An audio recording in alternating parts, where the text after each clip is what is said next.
listening to the X-Zone Broadcast Network, www.xzbn.net. Radio's authority on the world of the paranormal and the science of parapsychology, celebrating 25 years of broadcasting. Broadcasting around the world and to the great beyond.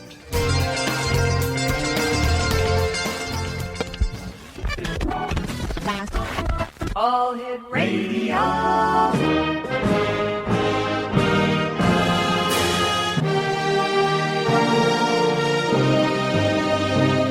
Welcome to the X-Zone, a place where fact is fiction and fiction is reality. Now, here's your host, Rob McConnell.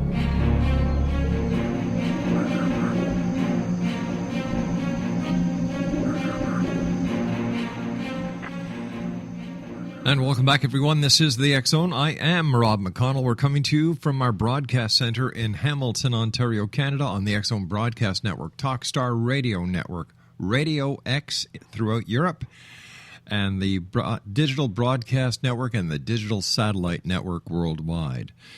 If you'd like to send us an email, I always enjoy hearing what you, the X-Zone Nation, have to say. I was going to give you our website.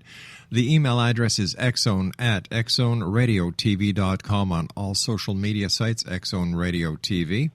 And you can listen to the show Monday through Friday from 8 p.m. Eastern until midnight, or for the rest of the 24-hour clock, 7/24/365, we play the best of, going back all the way to, 1992. And over the past couple of weeks, we've played some of the greats who are no longer with us. Neil Armstrong, Glenn Kimball, Lloyd Pye, just to name a few. And that website again is xzoneradiotv.com. My guest this hour is Michael J. Stone. He is a certified hypnotist and a medical hypnotist who works with people to help them improve their life situation. He uses hypnosis, NLP, which is neuro-linguistic programming, and EFT, emotional freedom techniques, in his work. He is a student of energy and alternative methods of healing and has certification in matrix energetics and quantum entrainment. He also uses Hawaiian Huna methods as well as Dr. Eric Pearl's reconnection techniques to help his clients succeed. Now, this is a very different path for Michael, as in the past he was an engineer for a large aerospace corporation and mechanical systems construction manager. Joining us now from Florida, where he is the gentleman behind the South Florida Hypnosis, is Michael J. Stone. And Michael, welcome back to the X-Zone. Always great having you with us. Oh, thank you very much, Rob. It's an honor and a privilege to be here. Thank you. So tell me, Michael, what have you been up to since the last time you and I talked? Well, I still get a chance to study lots and lots more about the depths of how hypnosis is and the media and how we're functioning by seeing subliminal things, how those subliminal things are activated in our minds, and I'm working on symbology and trying to understand how our minds are grasping the symbols. So there's a lot of that area that still has to be gotten into. It's very, very interesting. There's way more going on than we ever imagined.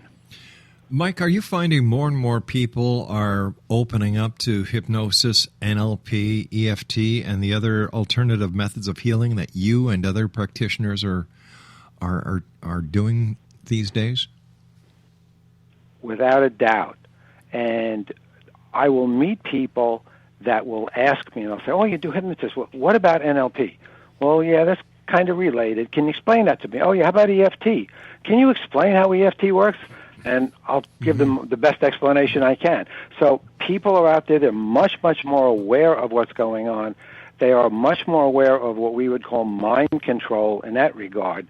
And they have been getting into it and looking at it, digging it up on the Internet. So people are far more knowledgeable today than they were 5 or 10 years ago. How would you explain EFT? Okay, I believe that we don't know, and I'm going to jump into something called modeling. We all think in models, even though the model may not be accurate. For instance, if I ask you to tell me about the solar system. You maybe take a piece of paper and you draw a dot and you'd say that's the sun. You'd make circles around it and tell me it's the planet. And I would understand it. My grandmother was saying nobody understands understanding, so just see what you can do with it. Now, that model that you made is not at all correct. It's not correct in scale of the planets or of any of the orbits, but it passes, it flies, and at least you can kind of grasp something. When you've grasped it, then, and the person really can kind of hold on to it, you say, now, that doesn't work because we're actually moving through space, so therefore we're all kind of spiraling, and the sun is moving here and there, and then you get into more things, and it gets a little foggier, but people can follow along with you. Now, what about EFT? There are beliefs. Everything my grandma used to say that everything is beliefs. So you have to go along with it. Well, we're going to have to do a bit of a cliffhanger here and hold on to your grandmother's beliefs because I've got to take a 2-minute break. Michael Stone is our special guest. www.southfloridahypnosis.com. That's southfloridahypnosis.com. And Michael and I will be back on the other side of the short break. Don't go away.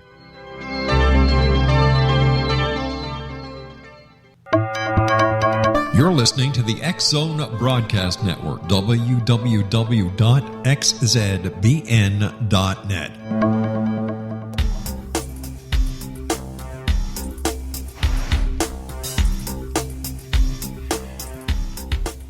Welcome back, everyone.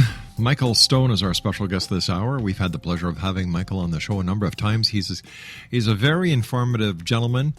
He's got a great website, www.southfloridahypnosis.com. Now, Michael, before I so rudely interrupted you for that darn commercial break, you were telling us about the different techniques that you use, and you were telling us that people come up to you on the street and they ask you about hypnosis, about EFT, NLP, and the other great work that you do.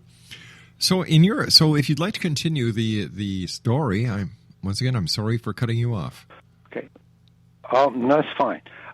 Many people probably have seen EFT. It is used, different terminology is used for it. It is effectively tapping on points of your body while you are saying things. And you are supposed to be focused on the emotional feelings in the simplest forms. Now, the spots that people tap on are what we would call the acupressure points, where they are closest to the outer skin. And people will see this. You can search for EFT, and there are probably 5,000 YouTube videos on how to do it. What it seems to be is you're sending a signal through the body while you are going through an emotional feeling and using verbal reversals in a focused mind way, and it's kind of a poor terminology. Like I said, models, we're only trying to get there with a model. Right. And then you will shift emotionally, because emotions, and I get in some trouble for explaining it this way, emotions are chemicals in your body that are released according to your belief system and your memories. Emotions are there to get a reaction out of you. All right, if we saw the rabbit and the fox, to digress a second, most people would say the rabbit, was there and it was eating, and then the fox made the rabbit afraid, so the rabbit ran. I don't see it that way. Okay. I see that the mind of the rabbit saw the fox and then created a feeling within the rabbit in a way that strengthened it and prepared it to run, and you and I might call that fear, and it gave the rabbit the fear and the extra energy to go and do something, which was escape. The fox was only there. If it was a wolf or a dog, it wouldn't matter. The rabbit would get the same type of reaction because it was the mind of the rabbit that did all of the work. So when we shift into EFT, we're looking at our minds doing the work and shifting our emotional patterns effectively by changing how we see and then effectively believe what has happened. Does that picture it fairly well? Yes, it does. Yes, it does. So let me ask you this. You worked for an aerospace corporation as an engineer. How in the name of heavens did you cross over from being an engineer in the aerospace industry to being a hypnotist? Well, I'm one of those insatiable readers, and I started reading on all kinds of things that were bizarre, starting back, probably when I was in third grade or fourth grade, and the first time I saw a kid draw a flying saucer. And do you remember back when the fellow went on the mountains and he saw Yeti, and they was in all the newspapers? Yeah. I started to get into all kinds of things. I loved to read, so I would read more and more, and I would go into the psychic sciences in the section of the library, and I would read it out, and then go to another library and read it out. And more, I just couldn't do it. And one day, since I have to read, I was reading one of my wife's magazines, and I happened to see a drug ad. And the ad said there was a 52% placebo cure rate. In those days, that they had to publish it when they were doing an advertisement. So I'm like shell-shocked. Like 52%. You have a better chance of getting cured with a placebo than you do with their drug. So I called one of my friends, a pretty knowledgeable guy, and he said, that's nothing. He said, go look up the cure rate on placebos for arthroscopic knee surgery. And it turned out that there was one actually done here in Florida, and the executive summary said, overall, the people who got the real operation fared no better than the people who got the placebo. Oh, my gosh. Sure sounds like 50% to me. Now, there's real pathology involved. Now, how does this work? Now you start to go on the search, reading more and more and more. So it ties with the concept of hypnosis. So I figured, well, let me go get certified on hypnosis. So I took some courses, and then I certified one way, and then I got certified with the National Guild, taking some more courses, and then more and more courses. And it just opens up the world for you. And you see everything differently once you understand mind is involved with everything that we're doing, and it's all about changing how we feel, how we see things. It just is absolutely amazing, absolutely amazing. When you see the medical implications, when you see the emotional implications, you have been indoctrinated to believe things, feel things, respond to things, all based on what is fundamentally the true hypnosis. Not the hypnosis that we see, but the reality of hypnosis that nobody talks about. Is there a difference between the word indoctrinated and programmed? Practically, probably no. I'm sure semantically we could come up with something. Right. But we're taught certain things. Like if years ago we were in Russia, communism was the best form of government. If we're in Britain, limited monarchy is the best form of government. And if you're here, a republic is the best thing, or a parliamentary republic. And we just hear it from when we're children. So we could go fight over it. There are people out there that will fight over who has the best form of government. The truth is we only were brought up with a belief system, and it started very young. So there are so many things, myriad things, that actually are going into us since we come out of the womb. We're aware of everything. It all goes in you. And someday it pops forward. I mean, we could go like story after so a fast story is the girl that came for weight, and she was regressed to being in a high chair, and her mother said to her, if you want to be happy, you have to eat. And that became an embedded command and a belief system. So she believed if she was going to be happy, she had to eat. Consequently, she was overweight because not a lot of good things were happening to her, so she would just eat to make herself happy. I've often said here on the show and when I do speaking engagements that belief is the strongest power in the universe. Without a doubt, because and I would kind of shove something in here parenthetically. And I'll mention this because I have a little sheet that I send out to people. And it's a one-page thing, and I could talk for 10, 20 minutes on every sentence. It's that compressed. Wow. Your beliefs are coming to you, but you want to back up. Your beliefs are coming through your thoughts, and your thoughts are coming as a function of your words.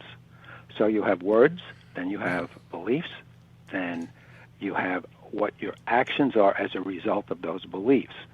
And as a society, especially here in the West, we have been conditioned to speak or not speak in a conditioned fashion. And so in order for you to get to the belief, you had to hear certain things, have certain thoughts, and say certain words. Right. I don't know if that makes sense. So when we have people say, and this is one of the most egregious things, and you could remember, because I think I got a couple of years on you. I use the word mature instead of old. It's one of the hypnosis jokes.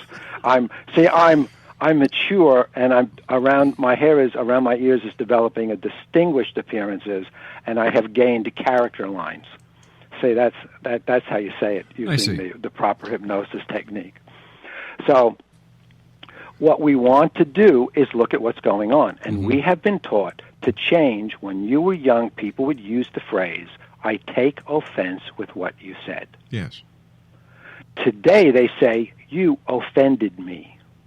Now look at who has the power in each situation. You offended me. Oh, the other person has the power. Yep. They can say a magic word and I feel bad. When I say, I take offense, I have the power. I have the ability to choose. Now, I believe I can be offended or not offended, or I can walk away. That's my belief through the words I used. I take offense. But when I'm manipulated, in a way, by what the media constantly drones on about, he offended this person, they offended them, that was offensive. Stop. Take power in your life. Take the understanding you have the power. You can disagree with what the person says. You might find it irritating, but grab the power to choose whether you want to be offended or not. And manipulating words and getting people to say that thing, you offended me, you offended me, you offended me, they start to believe that a person really has the power to hurt them by saying things, and they're obliged to feel bad because it was offensive. And it totally shifts your mood. It totally shifts how you see things. And it sounds like a very, very simple thing, but it's not. It really, really shifts. If you can get people to grab hold of their words and start changing them, it literally will change their life. And I think I'm sorry. Go ahead, sir. Okay. What we say is, well, first off, when people are doing things, and they'll go like, "I can't do that," and I want to get one of those buzzers go, wrong words. Okay. It's and let me tell you, I've done sessions where I will go to someone and say, "I'll tell you what. Do you really want to fast learn how to watch your words?" And they say, "Yeah." I say, "Let me put a rubber band around your wrist, and here's the deal: you pay attention to what you say, and you follow these rules. Just don't speak negatively, and everything goes well. It's fine. You walk out. But if you use words and negativize yourself, if you belittle yourself or beat yourself up, I get to snap the rubber band." And let me tell you, Rob, it only takes about 2 snaps before people really wake up and really listen to what they're saying. Okay? Yeah. The words that you want to get rid of, you will inevitably, at some point, have to use these words. But there are ways around it in almost all cases. All right, what we're going to do is we're going to take another break here, but when we come back, this is very interesting. Exonation, Michael Stone is our special guest, www.southfloridahypnosis.com. That's www.southfloridahypnosis.com, and we'll both be back on the other side of this break as we continue here in the X Zone from our broadcast center in Hamilton, Ontario, Canada. Don't go away.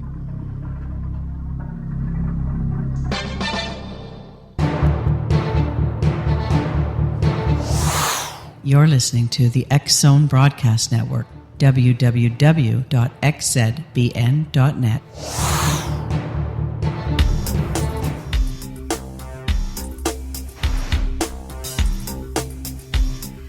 Michael Stone is our special guest this hour, X Zone Nation, www.southfloridahypnosis.com. And Mike, I did it again. I walked you right into a commercial break, so please carry on. good. If there weren't those commercials, you wouldn't be there, and I wouldn't be able to talk, and I wouldn't be able to listen to some of the great shows I've had in the past listening to you. Thanks, so I have friend. absolutely no problems with it. Okay, thank you, sir. Well, so what we want to do is listen. I want to roll this back in hypnosis because we're programming our mind through the real hypnosis, not the hypnosis that people think exists. So we want to avoid words like have to, got to, need to, must, should, and the horror I can't. These are basically self-limiting, self-condemning terms, okay? Mm-hmm. And think about it. If you should be doing it and you're not, well, you're not such a great person, are you? That's true. All right? We start to put all these negative things in, and it undermines us, takes away our power. So what we do is we replace them with I can, I could, I choose, I want. And I think the more humorous situation that I saw was a group of us were out someplace, and one of the girls said, okay, I have to go now. I've got to go pick up my mother, then I have to take her to the doctor, then I have to take her out to lunch. And I was like, I thought you got along with your mother. And she's like, well, yeah, I do. I love her. She's really nice. So I said, well, let's go through that. And she said, well, I have to go. I really don't want to go. I said, well, wait a minute. Did you make a promise? And she said, yeah. I said, do you want to be a person of your word? And she said, of course. I said, so then you do want to go because you have a prior engagement scheduled. She said, yes. I say, well, yes. Tell me I want to. Well, I want to go now. And because I said, go on, tell me. And she says, all right, I want to go pick up my mother. I want to take her to the doctor to make sure she's good. And I want to go out to lunch with her. I said, good. Now think about the first group of words. I have to, I've got to. You put your head on the pillow at night, you're going to be exhausted.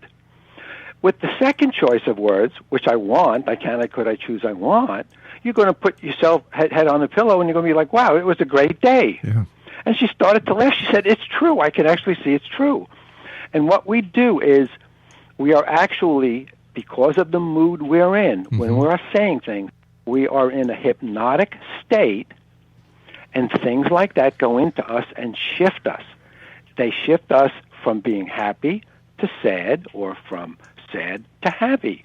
And just knowing how and watching your words, listening to your thoughts, and changing those things will actually dramatically change your life. It's so simple, people will say it can't be. But I'm telling you, it's so simple, it can be. People will look, just prior we spoke about EFT. Yes. It doesn't look. People will look and say it doesn't make sense. We look for a result. Does this work? How many cases does it work? There's a level of scientific analysis to it, even though we may not understand what's going on, but it works. Right. I'm very results-oriented. I tease people and say, if I really thought standing on your head would help you with this, I'd tell you to stand on your head. What we want to do is find things that work, even if we don't understand exactly how they work. When we talk about everybody's using their cell phone, nobody really knows how they work. They know how to operate them, and they say that's knowing how it works. No, they just know how to push buttons. Nobody knows really how cell phones work. Nobody really knows how the computer works. All right? Can you? How many people do you think can really explain to you how a touch screen works? Right? Not very many, right? No, that's right. But we all use this stuff. So we're interested in results. We're looking to have an understanding. And when people see hypnosis, hypnotists, and to go back earlier what you said, more and more people are starting to catch on to this. So if your audience is really, really into this, I want them to go back. I'm just going to ask some questions. I'm going to do it a little backwards here. Okay?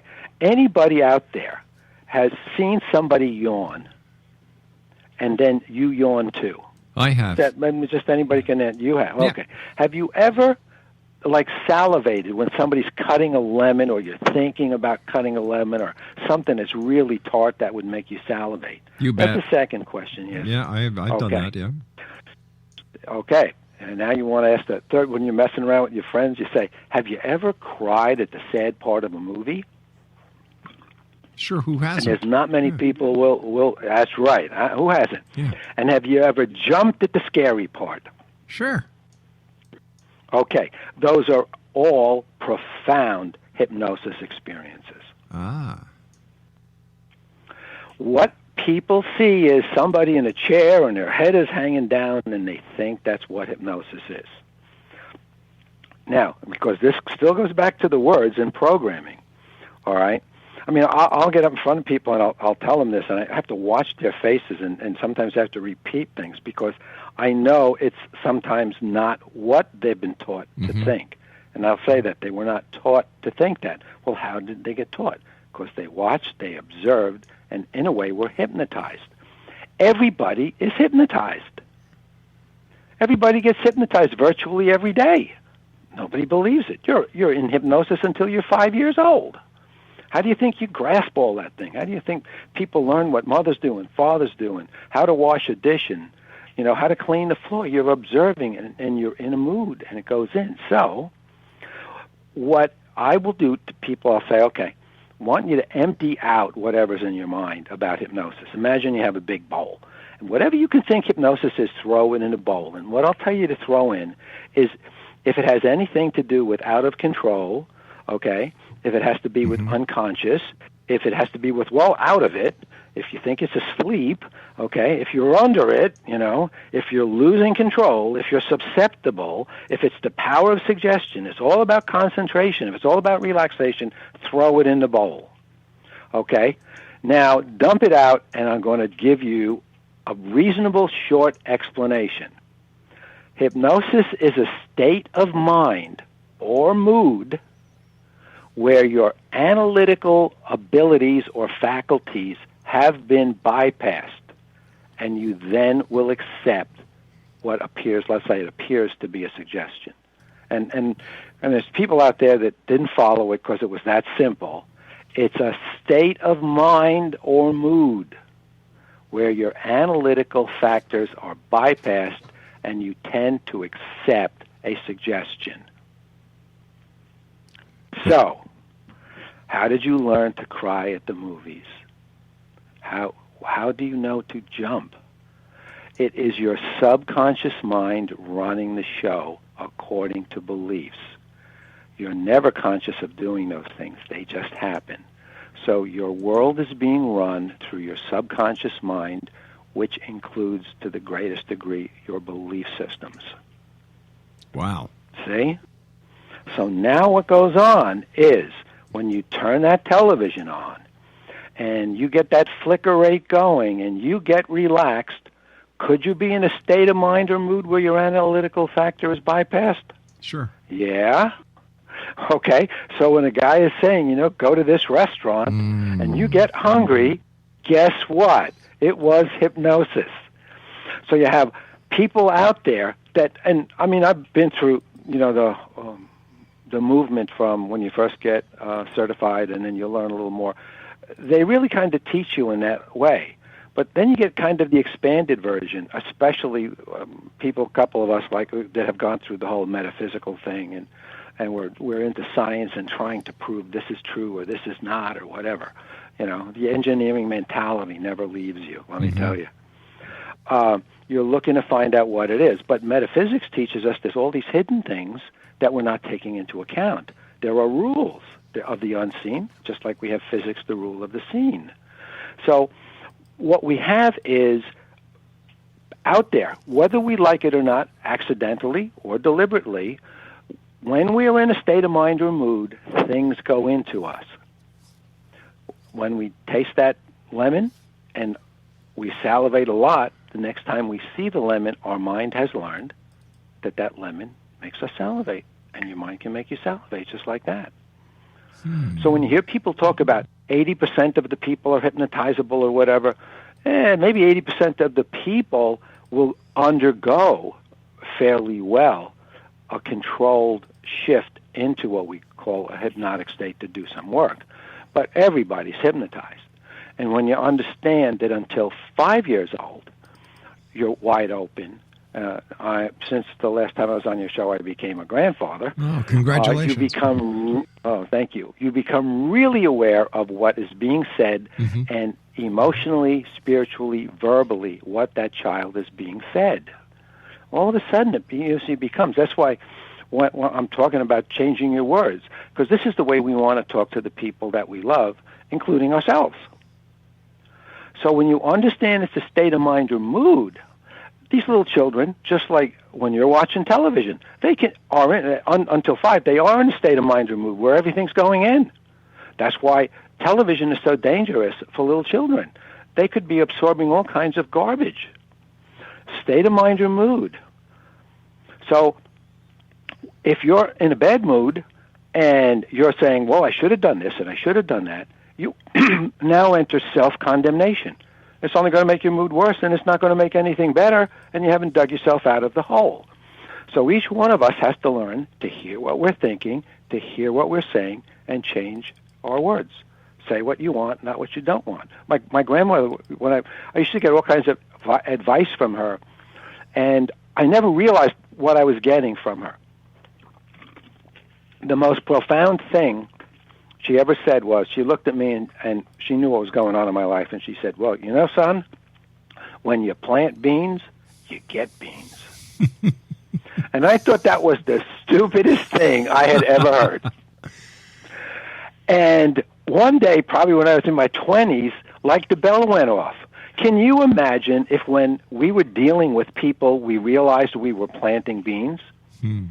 If when the waitress came over to the table and the food had been cold, we realized we were planting beans? So if when you plant beans, you get beans, why would we run out and plant weeds and expect corn to grow? Why are we surprised when people come back to us with a poor attitude? What did we show? What kind of beans did we plant? So my grandmother always taught me these interesting things. And one time she was trying to get me to focus.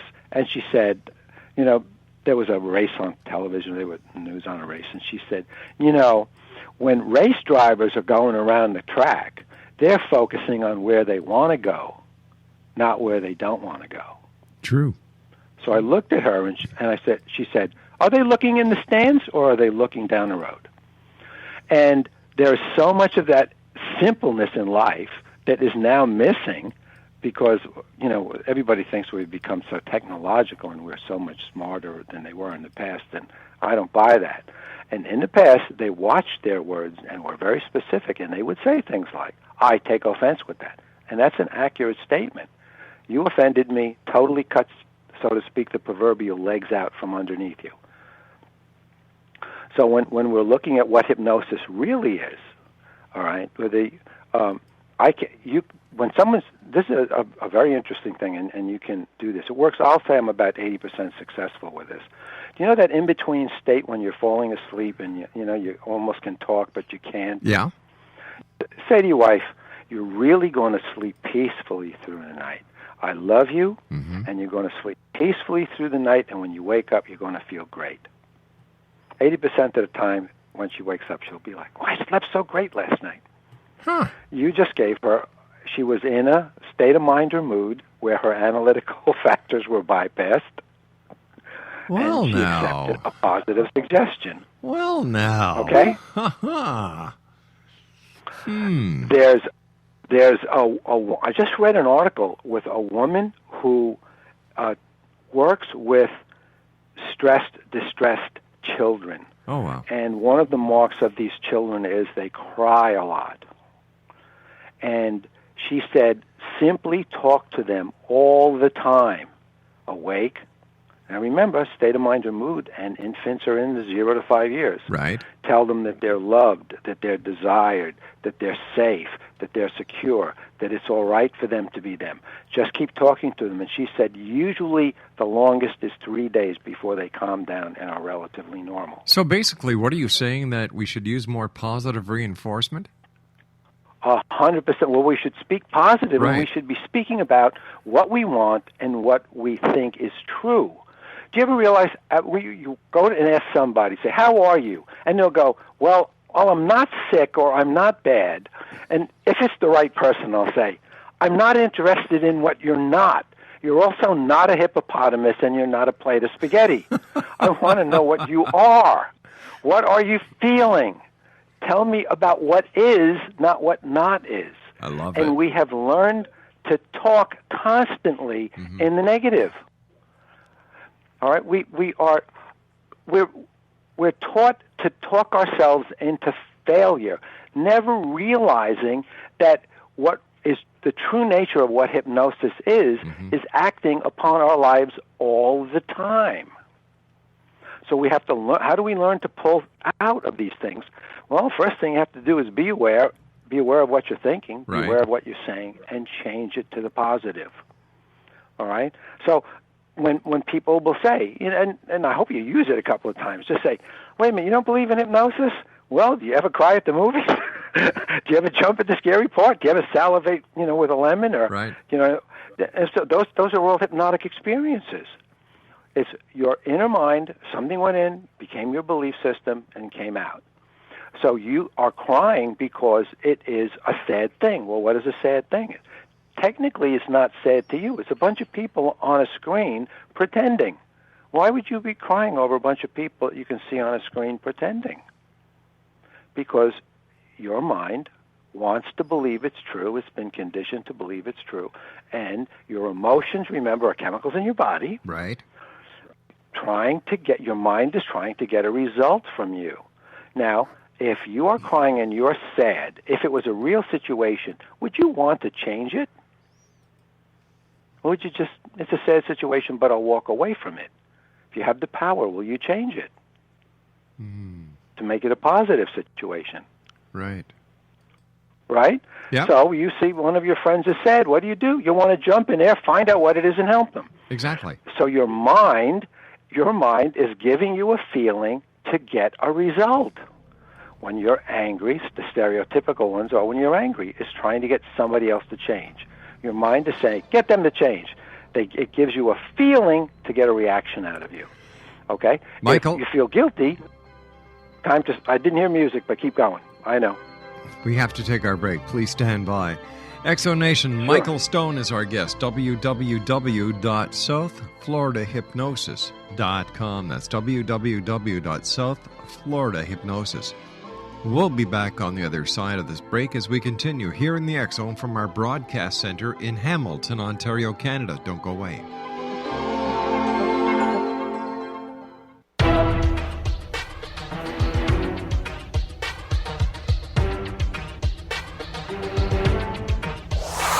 You're listening to the X Zone Broadcast Network, www.xzbn.net.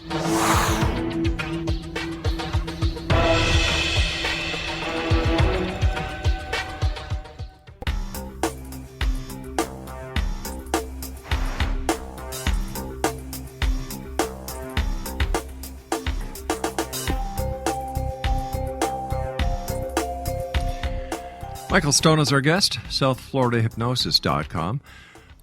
Michael, is daydreaming a form of hypnosis? Without a doubt. And if you can get yourself in the right frame of mind, daydreaming is reinforcing and creating things. I suggest that people visualize, which is really daydreaming. Let's face it, okay?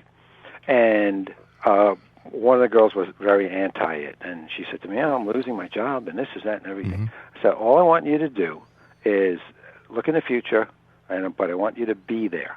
I want you to close your eyes, focus on it. This is an energetic daydream.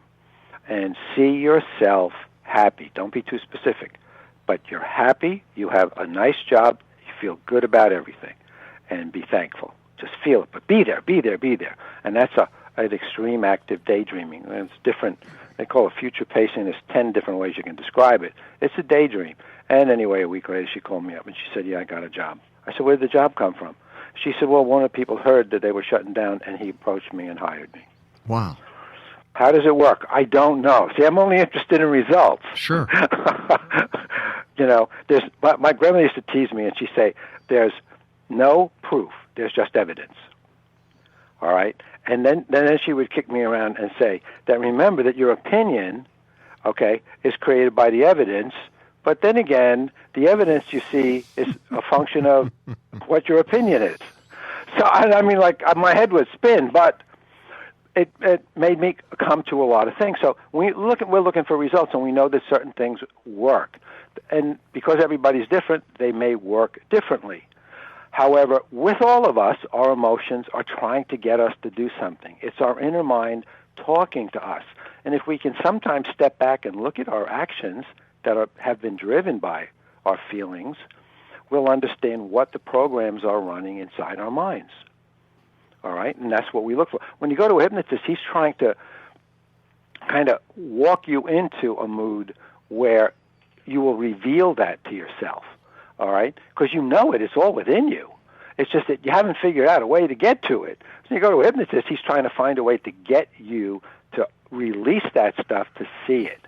Is it possible that somebody may subconsciously keep on suppressing that information so even a hypnotist cannot get to it? Without a doubt. It's one of the big problems we have. It's called secondary gain. So one of the things that is very difficult for us is to come in and realize we can't change people. It's all up to them. It's their life, it's their job, it's their work. And it's really hard to take because you really want people to get better. And you run across a whole bunch of people that don't want to get better. And they show up and you can tell they don't want to get better. And there's the term is secondary gain in a lot of cases. Let's say a fellow's looking for a job, and he's telling you he's really looking for a job, but he's on unemployment, and he's making 60% on unemployment of what he made on his regular job. What's his motivation to get a job? There is none. He can sit back, do nothing. So when you're trying to talk him into getting a job, the other part of his mind is active and is giving him a gain in a secondary way. I hear the music. Michael, as always, time goes by so fast. I'd like to have you back on in the very near future because I want to discuss with you the hypnosis paranormal connection. Okay. It would be my pleasure. Take care of yourself, my good friend. And as Thank always, great talking to you. The best to you and your family and your crew. Thank you, buddy. And the X-Zone Nation. All righty. X-Zone Nation. Okay. Michael Stone has been our guest, southfloridahypnosis.com. I'll be back on the other side of this break. Don't go away.